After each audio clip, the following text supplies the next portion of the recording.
नमस्कार, तुम्ही पाहताय लाईव्ह महाराष्ट्र झोन न्यूज आणि सध्या आपण माढा तहसीलच्या या ठिकाणी उपस्थित आहोत. या ठिकाणी सीनामाडा संघर्ष संघटनेच्या वतीनं आज सीनामाड्याच्या उपसा सिंचन योजनेतून पाणी मिळावं यासाठी आज दुसऱ्या दिवशी देखील आंदोलन केलं जाते आणि आता आंदोलन वेगवेगळ्या टप्प्यात होणे असल्याची माहिती आता आपल्याकडे मिळते. आता नेमकं यांच्या मागण्या काय आहेत, कशा पद्धतीने हे आंदोलन चालू आहे? खरं तर उपोषणाचा हा दुसरा दिवस आहे. माड्याकडचे जी भागातले शेतकरी आहेत त्या शेतकऱ्यांचं या ठिकाणी या आंदोलनाला प्रचंड पाठिंबा मिळत आहे आणि वेगवेगळ्या प्रकारचं आंदोलन वेगवेगळ्या टप्प्यात होणार असल्याची माहिती मिळते. काही शेतकरी असणार आहेत आणि उपोषणकर्ते आनंदप्पा कानडे देखील आपल्यासोबत असणार आहेत. त्यांच्या काय भावना आहेत, मागणी काय आहे, या संदर्भात आपण त्यांच्याशी देखील चर्चा करणार आहोत. सुरुवातीला आपल्यासोबत मनेरी सर असणार आहेत. काय सांगाल? स्वागत आहे आपलं लाईव्ह महाराष्ट्र झोन न्यूजमध्ये.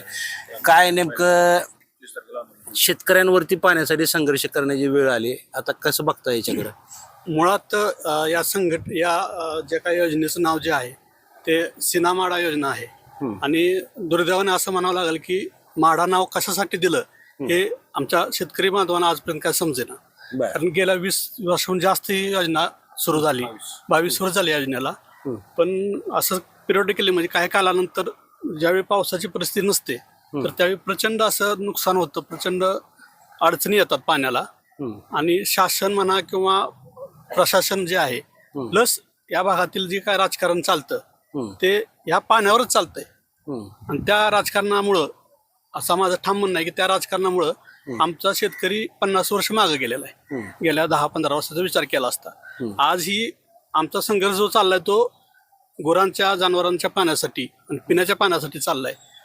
गेल्या महिनाभराच्या किंवा 40-50 दिवसाच्या कालावधीमध्ये आम्ही पाहतोय की वारंवार प्रशासन दरवेळी वेगळं काहीतरी कारण सांगतंय, प्रत्येक वेळी वेगळंच कारण सांगतंय. कधी सांगतंय की मोटरीचा प्रॉब्लेम आहे, कधी सांगतंय की वरनं पाणी कमी जास्त झालेलं आहे, किंवा आता तर नवीनच कारण आज असं होतं की माडा भाग हा या योजनेचा समावेशच नाही आणि ह्या माड्याला पाणी देत आहेत ना असं म्हणत होतं. तर शेतकऱ्यांची चेष्टा थांबवावी आणि आमचे या भागातील जुने जे कानडे परिवार आहे त्यांचं नेतृत्व करणारे आप्पासाहेब यांनी जे आता आज उपोषण केलंय त्याबाबत सिरियसली घ्यावं त्यांनी. नाहीतर आता पुढची दिशा फार जबरदस्त अशी ठरवलेली आहे. उद्या या ठिकाणी प्रचंड मोठ्या प्रमाणावर बेमुदत असं रास्ता रोको होईल आणि त्यानंतर फार म्हणजे जे काय परिस्थिती होणार आहे ती फार विचित्र होईल.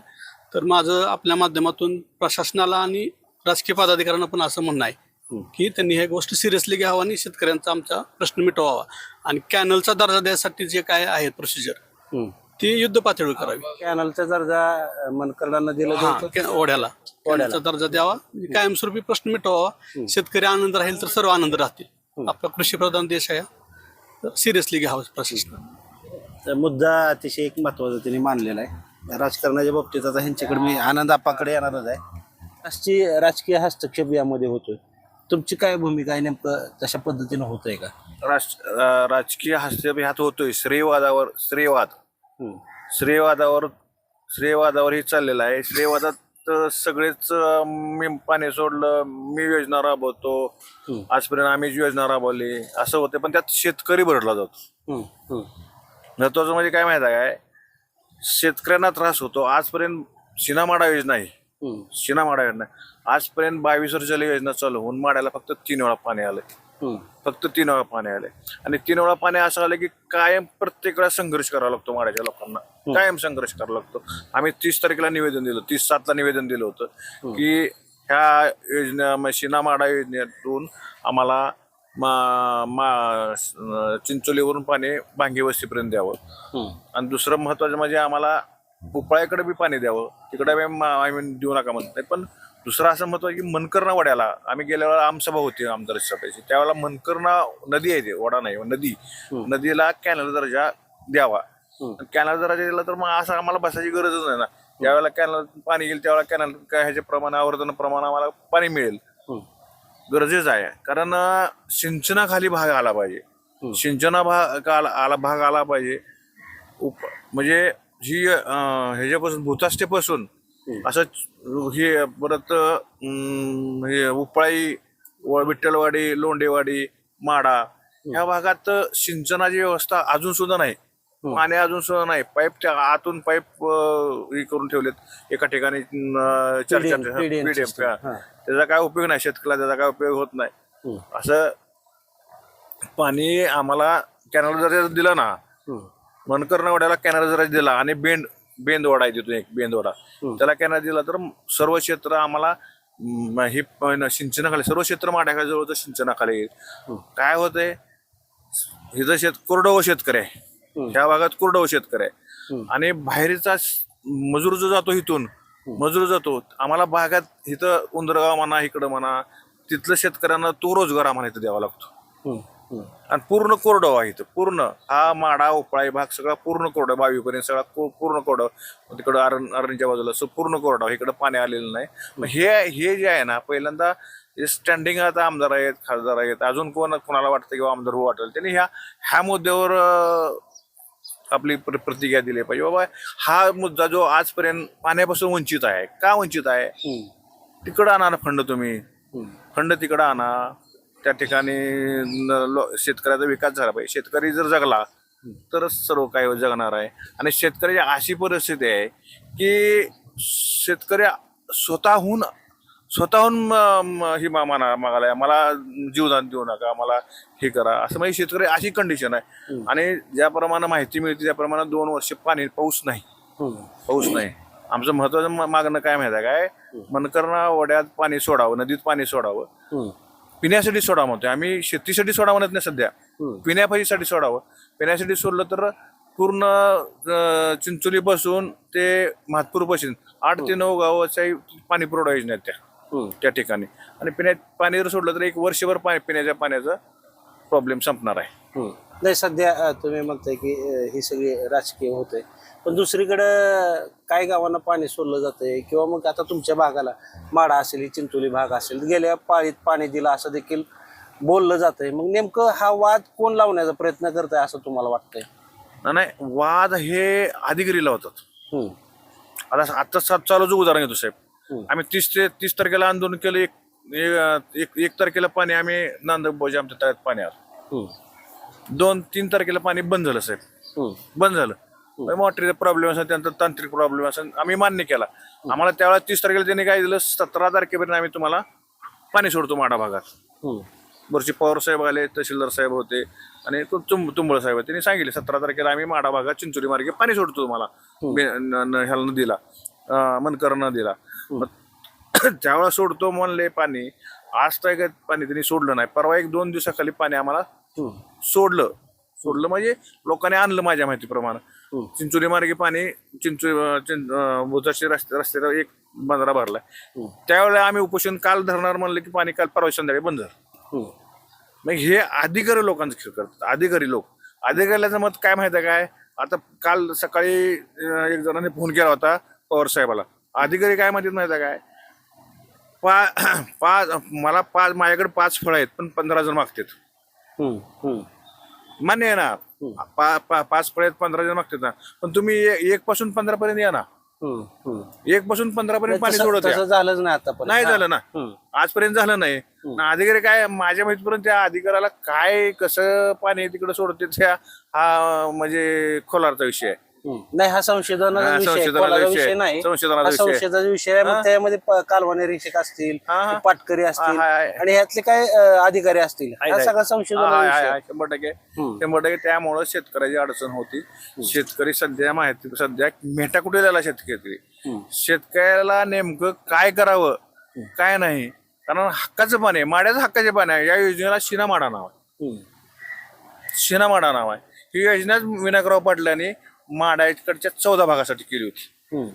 ही योजना 14 भागासाठी केली होती. त्याचा फायदा दुसरी घेतात. आता मला एक विचारायचं, कन्क्लुजन या ठिकाणी करत असतात अधिकारी असतील किंवा लोकप्रतिनिधी असतील, यांची धोरणं चुकीची ठरतायत का असं तुम्हाला वाटतं? 100% यांची धोरणं चुकीची ठरतात. त्यांनी कधी असं बाबा पाण्याची व्यवस्थित पाणी सगळ्यांना मिळावं असं त्यांनी कधी बसून त्यांनी नियोजन केलेलं नाही.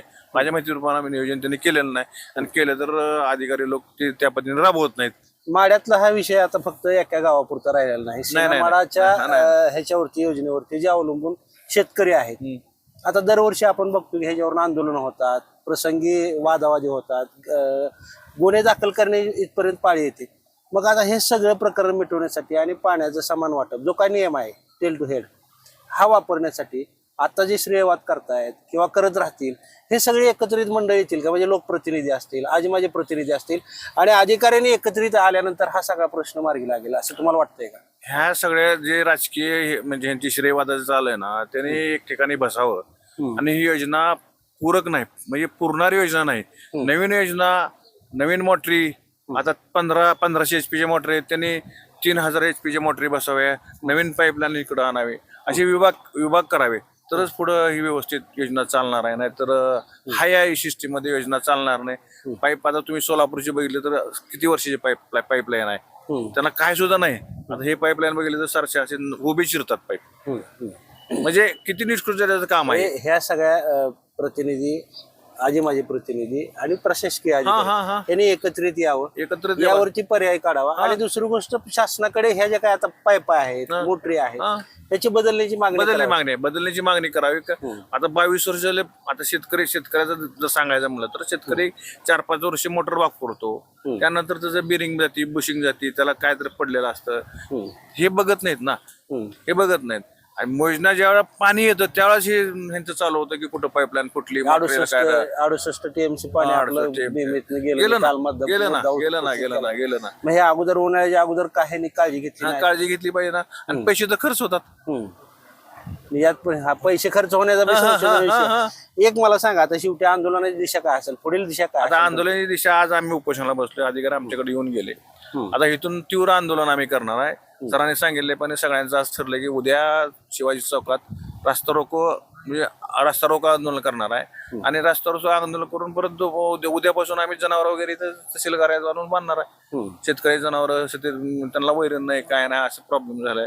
4000 रुपये, ही 1000 रुपये बारका 4-5 कांड्यावर ऊस असताना शेतकऱ्यांना विकत घ्यायला होतोय. आणि हे काही पाणी आलं म्हणजे आम्हाला काय कायमस्वरूपी नाही, फक्त 2 महिन्यात फक्त जीवदान आहे. 2 महिन्यात फक्त जीवदान आहे. पाणी आलं पाहिजे, कायमस्वरूपी पाणी यायचं असेल माड्याकडे तर शिनामाडा योजनेतून मनकर्णा नदीला कॅनल दर्जा देणे, बेंदवाड्याला कॅनल देणे, सुजला आम्हाला कॅनल सुद्धा नको, काय सुद्धा नको, बाकीच फक्त कॅनल दर्जा देऊन पाणी कॅनल प्रमाणे पाणी सोडणे. कॅनलचा दर्जा दिलं की ऑटोमॅटिक पाणी संघर्ष करायचा. आणि साहेब महत्वाचं म्हणजे काय माहिती आहे काय, आता आमची पिढी गेली साहेब, आम्हाला झाले 60 वर्ष. आता हे आम्ही काय पोरांना तर संघर्ष होणार नाही पुढच्या. पोरं 2 मिनिटात हे करतात. आता तरणी पोरं इतकं शेतीबद्दल बेकार स्टेटमेंट देतात की मातीत पाय घालायला तयार नाही तरणी पोरं. तुम्ही केंद्रेकर साहेबांचं स्टेटमेंट वाचलं, सुनील केंद्रेकर, आम्हाला शिव होती, मी जिल्हा परिषद द्यायचं असताना, ते जर स्टेटमेंट वाचलं तर शेती ही पूर्ण तोट्यात आहे. आणि ती तरणी पोरं शेतीत पाय घालायला तयार नाहीत. असं जर संकट सारखे केले तर शेती करणारा शेतकरी जलमणार नाही. पुढं काय, अन्नधान्य काय, म्हणजे हा प्रॉब्लेम पुढे तयार होणार आहे. त्या दृष्टीनं सिंचनाखाली आमच्या माडा भागाची जमीन राहिलेली आहे, अरुणपासून राहिली, बरं अरुणपासून असे सगळं राहिलेलं आहे. ते सिंचनाखाली ह्या आजी माझी आमदार कोण खासदार असतील यांनी बसून तोडगा काढावा. श्रेयवादाचा हे असं म्हणतंय, ते तसं म्हणतंय, असं करू नये. माझं मत प्रामाणिक मत, मी आज बोलतो हे शेतकरी म्हणून बोलतो. मी कार्यकर्ता किंवा एका पक्षाचा कार्यकर्ता मी बोलत नाही, मी शेतकरी म्हणून बोलतो. आणि इथं उपोषणाला बसलोय हे शेतकरी म्हणून बसलोय साहेब, पक्ष नाही, अजिबात नाही. तर सध्या तरी 2-3 मुद्दे आहेत. शेतकरी वाचला पाहिजे आणि शेती वाचली पाहिजे. आणि सगळ्यात महत्वाचं मनकर्णा ह्या भागातलं जे काय मनकर्णा नदी असेल आणि बेंदवाडा असेल याला कॅनलचा दर्जा ही आग्रही मागणी आहे.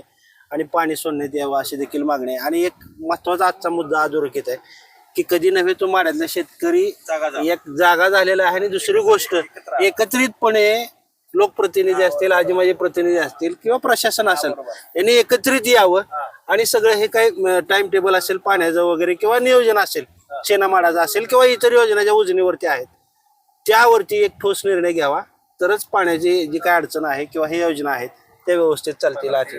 आणि अशा पद्धतीनं जर हे नाही झालं मागणी, तर उद्या आम्ही बेमुदत रास्ता रोको आंदोलन करतोय. आणि त्याचबरोबर शेतकऱ्यांची जनावरं या ठिकाणी तहसील कार्यालयात आणून बांधणार असल्याचा इशारा या ठिकाणी उपोषण करते. आणि या उपोषण स्थळी बसलेले शेतकरी सांगत आहेत, इशारा देत आहेत.